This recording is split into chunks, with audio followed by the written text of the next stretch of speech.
We wanted to make a 1-hour documentary, but we ended up making 8 episodes because of the volume of information that we gathered. City is full of intense situations. Intense, it could be noise, it could be the activity, the buzzing activity, just the pace of life that's happening. Way people are going about it, it could be mechanical, it could become robotic and habitual, but there is some kind of intensity to this place. But the kind of intensity that we are talking about in these energetic places, especially where Sadhguru Shribrahma had been and certain practices had been followed in these places, the intensity is of a totally different nature. Externally, you won't see nothing much happening there, but once you walk into the space, you could get blown away. Many people would go in and come out and say nothing happened to me. So there is a certain level of preparedness that is needed to become receptive to these energies. And the couple of people that I was taking, they are meditators. One, of course, is a skeptical, questioning mind, and another has been practicing Vipassana for some time. So I wanted to document how such a person, such people would experience energy space like that. And so that was the purpose of taking them along. Can I come? Yes, sir.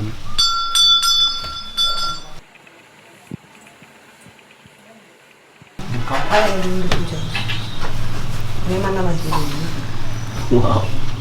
So beautiful.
So why did the villagers act so ignorantly when he'd given them such specific instructions?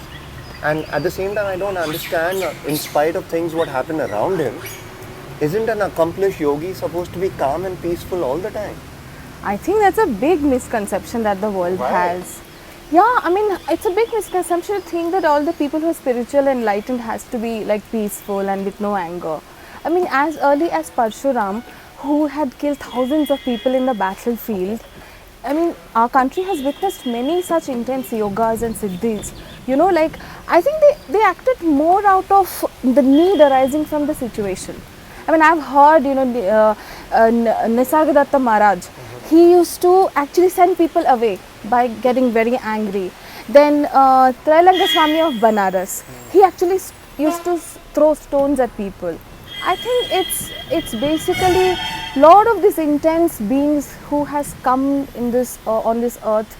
It's just, you can't just put them in a box and brand them like that. So you're trying to justify intensity by anger? Aren't anger and intensity different? Like, otherwise what's the difference between any of us and them? An established yogi is supposed to be calm and compassionate about the whole thing, right? You can't justify that by anger. Well, anger is actually not the, you know, the opposite of compassion. It depends on how you describe compassion. Like, what the opposite of compassion would be indifference. What a mother has for her child is compassion. And if a child commits something wrong, and if the mother is punishing him, would you call that a lack of compassion, or would you call that act really cruel?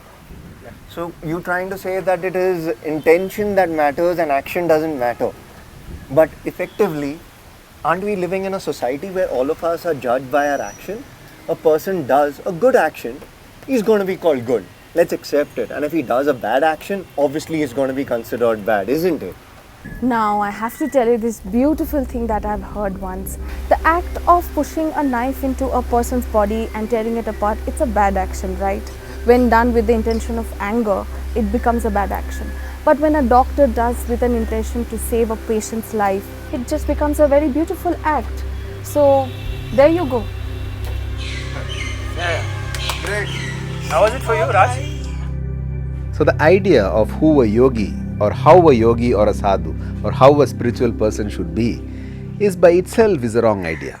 Because if you look back in the history of this land, there have been many yogis and siddhas who have walked this land. And each one has been of a different hue, color, vibrance and intensity. Some spoke, some never spoke, some walked throughout their life, some never moved out of their place from where they sat, and some were actively involved in society, some were not at all involved with society. They lived in mountains and forests and caves. So coming into this idea of categorizing all the yogis and sadhus or the siddhas into one category would be a very wrong way to approach things.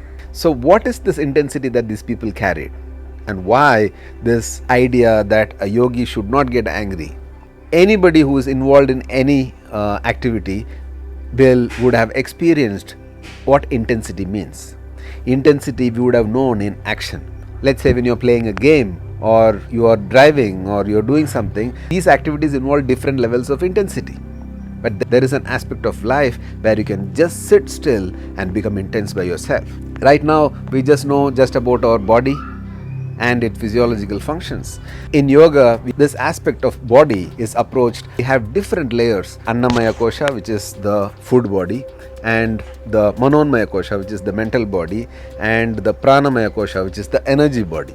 So this energy, by practices of pranayam, kriyas, hatha yoga, they can be taken to a different level of intensity from what they are existing right now. All this could be mumbo jumbo, but people who have experienced even a little bit of, even 1% of their, even there are practices like Shambhavi Mahamudra, for example, 21 minutes of practice out of the 24 hours.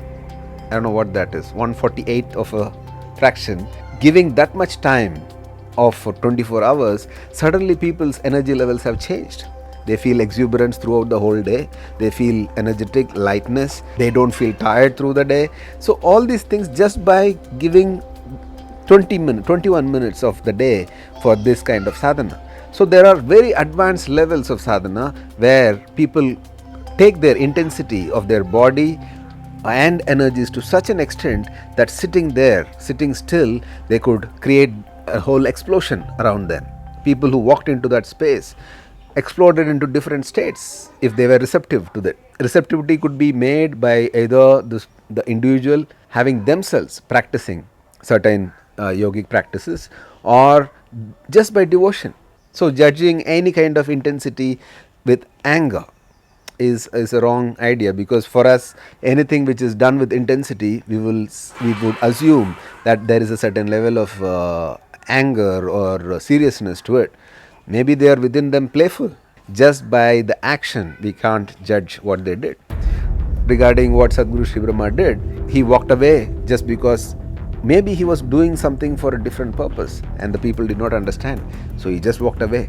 The very way he walked away was so intense that they may have assumed that he walked out in anger. Regarding the curse and all that, I think not that he cursed the village or anything. It's just that actions of people done in unawareness could have created such consequences. That's my assumption.